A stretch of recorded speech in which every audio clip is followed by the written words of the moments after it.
Hello my dear students, welcome to all in EVS class. So students, आज की EVS class में हम लोग हमारा एक न्यू चैप्टर है, चैप्टर नंबर 12, जिसका नाम है कम्युनिकेशन। पेज नंबर 55 आप अपनी बुक्स में निकालेंगे। चैप्टर नंबर 12 कम्युनिकेशन, क्या बोलेंगे? Communication. Let's start the chapter, okay?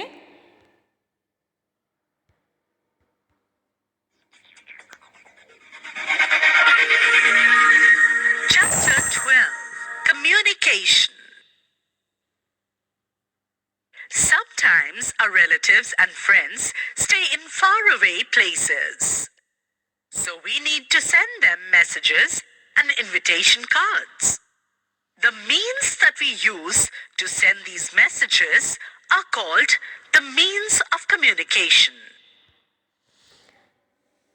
Okay. Sometimes our relatives and friends stay in far away places. कभी कभी क्या होता है कि हमारे सगे संबंधी, हमारे फ्रेंड्स सब लोग दूर दूर रहते हैं। ओके तो सब लोग इतने दूर रहते हैं तो फिर हम उसको कोई अगर हमें मैसेज पहुंचाना हो या कोई इनविटेशन कार्ड पहुंचाना हो, जैसे कि उनको कहना हो कि आप हमारे घर में मेरे चाचा की शादी में आना, ठीक है, तो ऐसा कहना हो तो हम उनको कैसे कह पाएंगे? फ़ोन करके कहेंगे या फिर उनको लेटर लिख के देंगे, है ना।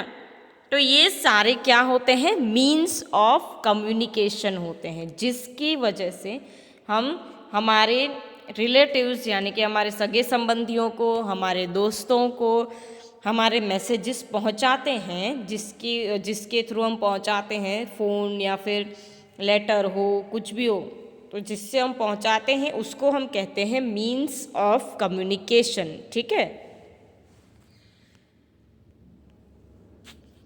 Ancient means of communication.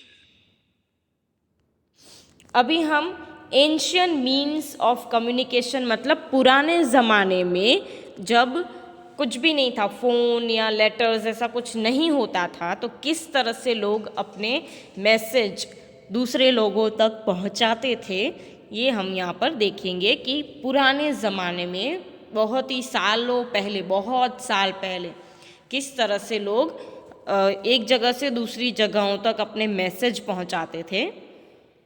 In ancient times, people sent messages through a messenger. पुराने ज़माने में जब राजाओं का ज़माना था, तब राजा क्या करते थे? अगर अपना मैसेज किसी और दूसरे राज्य के राजा को भेजना हो तो कैसे भेजते थे? एक मैसेंजर होता था, ठीक है, जो उसका मैसेज पहुंचाता था दूसरे राजा तक। मैसेज कैसे पहुंचाता था? एक मैसेंजर के थ्रू। एक आदमी होता है, राजा उसको अपनी सारे मैसेज की बातें बता देता है और उसको एक कपड़े में लिख कर देता है, लेटर, पूरा मैसेज लिख कर देता है, और जो मैसेंजर होता है वो दूसरे राजा तक पहुंचाता है।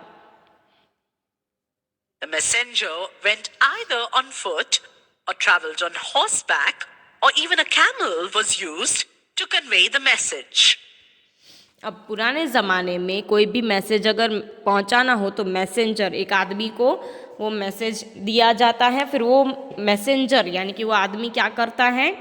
या तो पैदल जाता है दूसरे राजा तक मैसेज पहुंचाने के लिए, या फिर घोड़े पे सवार होकर जाता है, या फिर ऊंट पर सवार होकर जाता है, ठीक है। वो मैसेज कैसे भी करके हमें दूसरे राजा तक पहुंचाना तो है ही, तो कैसे पहुंचाते थे? इस तरह से कैमल पर जाते थे, या फिर हॉर्स पर जाते थे, या फिर पैदल ही चले जाते थे मैसेज पहुंचाने के लिए। In some places, messages were sent by tying them to the feet of trained pigeons. और कभी कभी पुराने ज़माने में किसी किसी जगहों पर मैसेजेस जो हैं वो इस तरह से पीजन जो होते हैं, कबूतर, उसके पैरों में एक चिट्ठी होती है, उसमें बांध देते हैं, उसके पैरों में चिट्ठी बांध देते हैं, और फिर उस पीजन को, वो ट्रेंड होता है, पीजन सब कुछ समझता है, अगर हम उसको बोलें कि तुम्हें ये मैसेज वहाँ तक पहुँचाना हो तो वो पीजन समझ जाता था, ऐसे पुराने ज़माने में कबूतर इतने बहुत ही होशियार होते थे, हम जो भी बोलते थे वो कबूतर समझ जाते थे, ठीक है। तो इस तरह से उनके पैरों पर ये ऐसी चिट्ठी बांध दी जाती है और उस चिट्ठी में पूरा मैसेज लिखा हुआ होता है और फिर वो कबूतर उड़कर दूसरे जगह तक वो मैसेज पहुंचा देता है, जहाँ पर भी हमें मैसेज पहुंचाना हो वहाँ तक पहुंचा देता था। पहले के ज़माने में ये सब होता था। तो पहले के ज़माने में क्या क्या, एक तो मैसेंजर होता था जो मैसेज पहुंचाता था, किस तरह से, या तो अपने पैदल ही जाता था या फिर अपने घोड़े पर जाता था या फिर कैमल पर जाता था। कैमल यानी ऊँट, ठीक है, ऊँट पर जाते थे और दूसरी जगहों तक मैसेज पहुंचाते थे। और दूसरा है ये पीजन यानी कबूतर। कबूतर के पैरों में देखिए लेटर बांध देते हैं और फिर कबूतर जो है वो दूसरी जगह तक मैसेज पहुंचा देता है।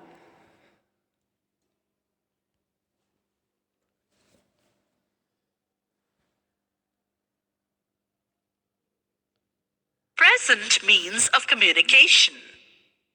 अब प्रेजेंट मीन्स ऑफ कम्युनिकेशन, आज के ज़माने में कम्युनिकेशन यानी कि एक जगह से दूसरी जगह तक अगर हमें कोई मैसेज पहुंचाना हो तो आज के ज़माने में हम कौन सी चीज़ें यूज़ करते हैं, ठीक है। जो चीज़ें हम एक जगह से दूसरी जगह मैसेज पहुंचाने के लिए जो चीज़ें यूज़ करते हैं उसको हम बोलते हैं मीन्स ऑफ कम्युनिकेशन, ओके। तो आज के ज़माने में हम किस तरह से मैसेजेस पहुंचा सकते हैं, देखिए। 1.